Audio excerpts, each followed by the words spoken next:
ഇരുളിന്റെ കാർമേഘങ്ങളെ വകഞ്ഞുമാറ്റി പുലരിയുടെ തിരുനാളം.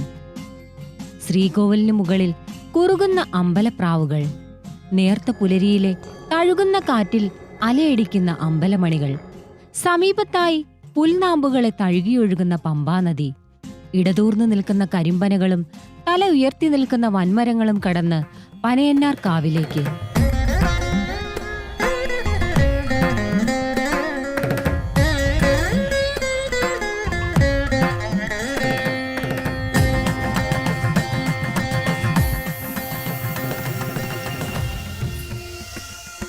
കേരളത്തിലെ പ്രശസ്തമായ 3 ഭദ്രകാളി ക്ഷേത്രങ്ങളിലൊന്നാണ് പരുമല ശ്രീ വലിയ പനയന്നാർക്കാവ് ഭഗവതി ക്ഷേത്രം. കൊട്ടാരത്തിൽ ശങ്കുണ്ണിയുടെ ഐതിഹ്യമാലയിൽ ഈ ക്ഷേത്രത്തെപ്പറ്റി പരാമർശമുണ്ട്. അവയിൽ പ്രധാനം പരശുരാമൻ സ്ഥാപിച്ചു എന്ന് വിശ്വസിക്കപ്പെടുന്ന 108 ശിവക്ഷേത്രങ്ങളിൽ ഒന്നാണിത്. പരുമല ശിവക്ഷേത്രത്തിൽ സപരിവാര സമേതമാണ് പ്രതിഷ്ഠ. പനയന്നാർക്കാവിൽ രുദ്രമഹാകാളി, ഭദ്രകാളി പ്രതിഷ്ഠകളുണ്ട്. ഇവിടെ കിഴക്ക് ദർശനമായുള്ള രുദ്രമഹാകാളിയുടെ പ്രതിഷ്ഠ ഭക്തർക്ക് ദർശനയോഗ്യമല്ല. അതിനാൽ വർഷങ്ങളായി ഇവിടുത്തെ കിഴക്കേ നട അടച്ചിട്ടിരിക്കുകയാണ്. വടക്ക് ദർശനമായുള്ള ചാമുണ്ടേശ്വരിയെ ഭക്തർക്ക് ദർശിക്കാൻ സാധിക്കും.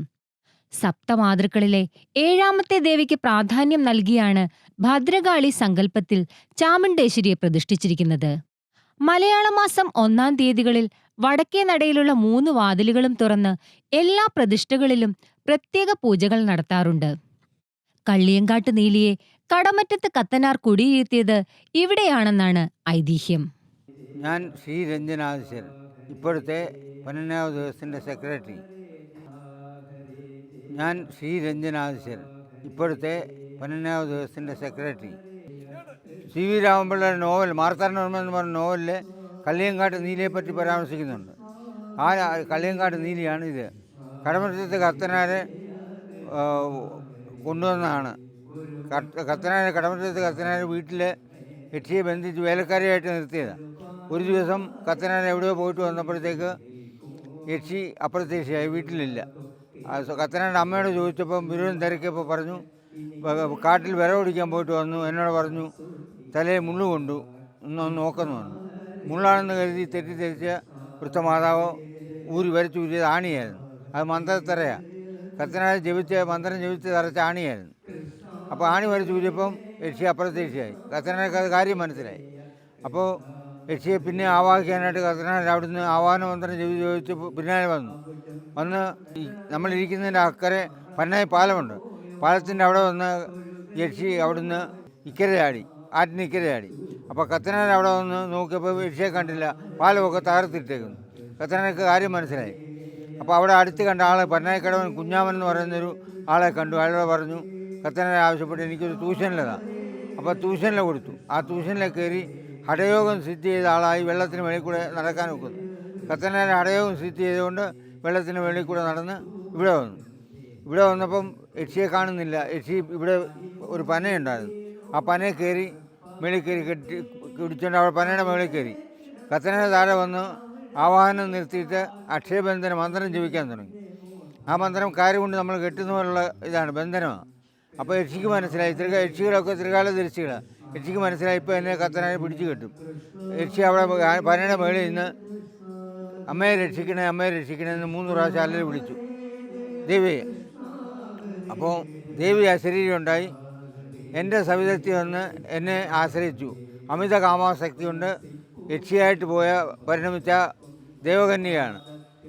ഇപ്പോൾ എൻ്റെ സവിധത്തിൽ വന്ന് എന്നെ ആശ്രയിച്ചുകൊണ്ട് ഇനിയുള്ള കാലം എൻ്റെ ദാസിയായിട്ട് ഇവിടെ കുഴികൊള്ളും, ആർക്കും ഒരു ഉപദ്രവം ഉണ്ടാകത്തില്ല, കത്തനാർ പൊക്കുന്നു. അങ്ങനെ ദേവിയുടെ ശബ്ദം നേരിട്ട് കേൾക്കാനുണ്ടായ ആ സന്തോഷത്തിൽ കത്തനാർ എല്ലാം മറന്നിട്ട് അങ്ങ് പോയി. അങ്ങനെയാണ് ഈ യക്ഷി ഇവിടെ ആകാൻ കാര്യം. പിന്നെ ഒടുവിൽ ദേവപ്രശ്നം നടത്തിയപ്പോൾ പറഞ്ഞു, എന്തായാലും യക്ഷിയെ അങ്ങനെ വിടുന്നത് ശരിയല്ല, സ്വന്തമായിട്ട് വിടുന്നത് ശരിയല്ല, എപ്പോഴാണ് തനി സ്വഭാവം കാണിക്കുന്നത് അറിയത്തില്ല, അതുകൊണ്ട് യക്ഷിക്ക് ഇരിപ്പിടം കൊടുക്കണം. അങ്ങനെ ശരി, അമ്പലം പണിഞ്ഞു, 2 നേരം നേദ്യം കൊടുത്തു. ഇപ്പം ശല്യമില്ല, ആർക്കും ഉപദ്രവമില്ല, ഉപകാരമാണ്. യക്ഷി അമ്മയാണ്. കരിവള കെട്ടിയിരിക്കുന്നു, കരിവളയും പട്ടും ഒക്കെ ആൾക്കാർ നടക്കി വെക്കുന്നുണ്ട്. അങ്ങനെ ഇപ്പോൾ യക്ഷി ഉപദേവതയാണ്, പൈശാചിക രൂപമൊന്നുമില്ല. യക്ഷിയെ ഈ യക്ഷിയമ്പലം പണിഞ്ഞു കഴിഞ്ഞപ്പം ആദ്യമായിട്ടുള്ള സംഭവം എന്ന് പറഞ്ഞാൽ ഒരു പ്രസവിച്ച ഉടനെയുള്ളൊരു കുഞ്ഞ് നിർത്താതരായും പോലും കരച്ചിൽ.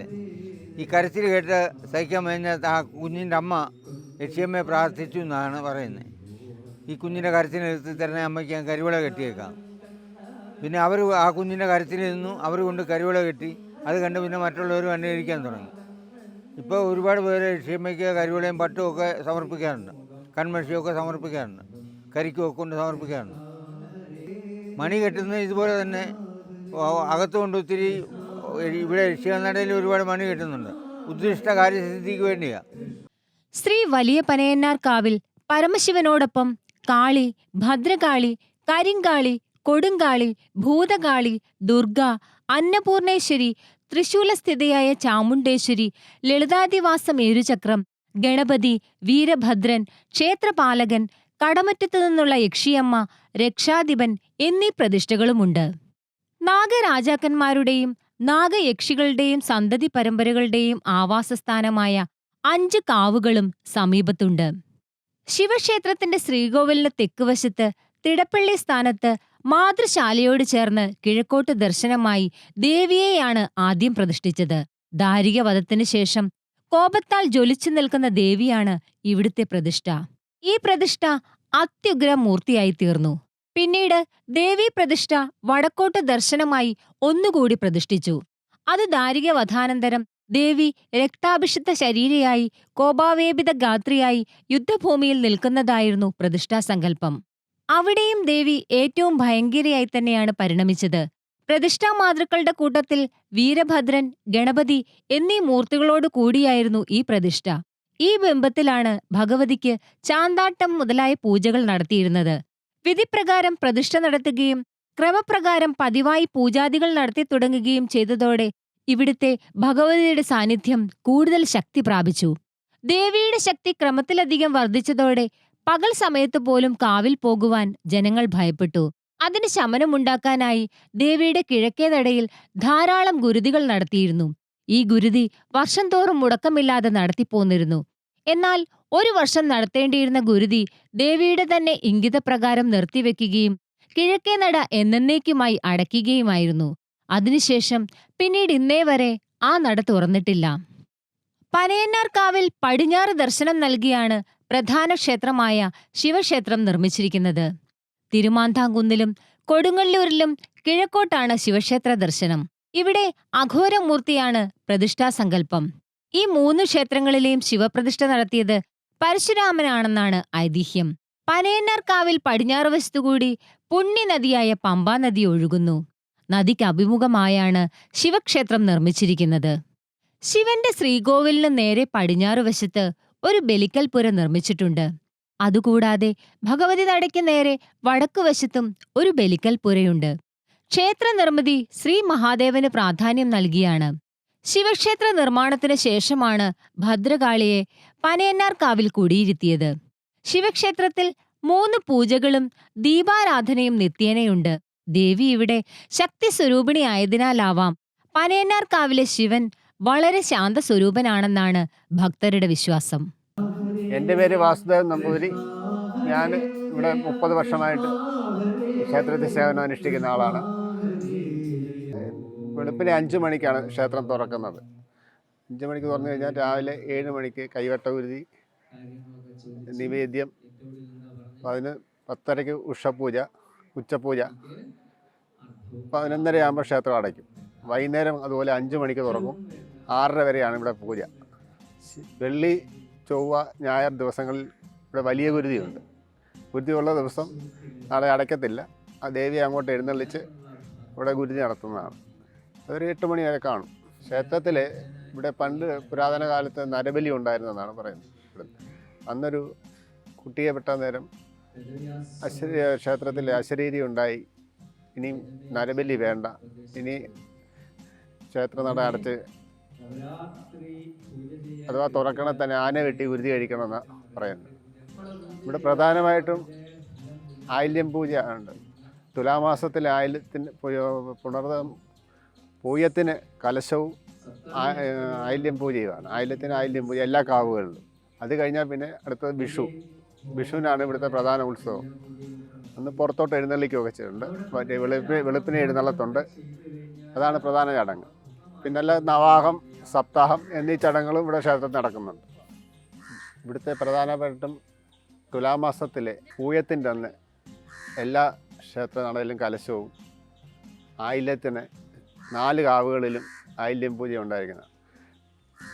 പിന്നെ വിഷുവാണ് ഇവിടുത്തെ പ്രധാന ഉത്സവം. അന്ന് കുത്തിയോട്ടവും അതുപോലെ തന്നെ പുറത്തെഴുന്നള്ളത്തും വെളുപ്പിനെയുള്ള എഴുന്നള്ളത്തും ഒക്കെ പ്രാധാന്യമുള്ളതാണ്. പ്രധാനമായിട്ടും ഇവിടെ വെള്ളിയാഴ്ചയാണ് ദേവിയുടെ തിരക്ക് കൂടുതലും, ദേവിയുടെ ദിവസമായും നോക്കുന്നത്. പിന്നെ ഭഗവാന്റെ ശിവൻ്റെ ശനിയാഴ്ച ദിവസം, പിന്നെ ചൊവ്വാഴ്ച എല്ലാം വിശേഷപ്പെട്ട ദിവസങ്ങളാണ്. അതുകൊണ്ട് ശിവന് ഇവിടെ പ്രാധാന്യമുള്ളതാണ്. ശിവൻ്റെ മാതൃക്കളുണ്ട് ഇവിടെ. അവിടെ ചാന്താട്ടവും വഴിപാടുകളും എല്ലാം ഉണ്ട്. എല്ലാവർക്കും അവിടെ ദർശനം ഉണ്ടായിരിക്കുന്നതാണ്. എല്ലാ മലയാള മാസം 1-ാം തീയതി ആ നട എല്ലാം തുറക്കും. മേടമാസത്തിലെ വിഷു മഹോത്സവം, കുംഭമാസത്തിലെ ശിവരാത്രി, ധനുമാസത്തിലെ മണ്ഡലപൂജ, തുലാമാസത്തിലെ ആയില്യം ഇവയാണ് ഇവിടുത്തെ പ്രധാന വിശേഷ ദിവസങ്ങൾ. ഭക്തിയുടെ പാൽപായസം നുകർന്ന് ദേവിയെയും മഹാദേവനെയും കണ്ടുവണങ്ങി ഈ യാത്ര ഇവിടെ പൂർണ്ണമാകുന്നു.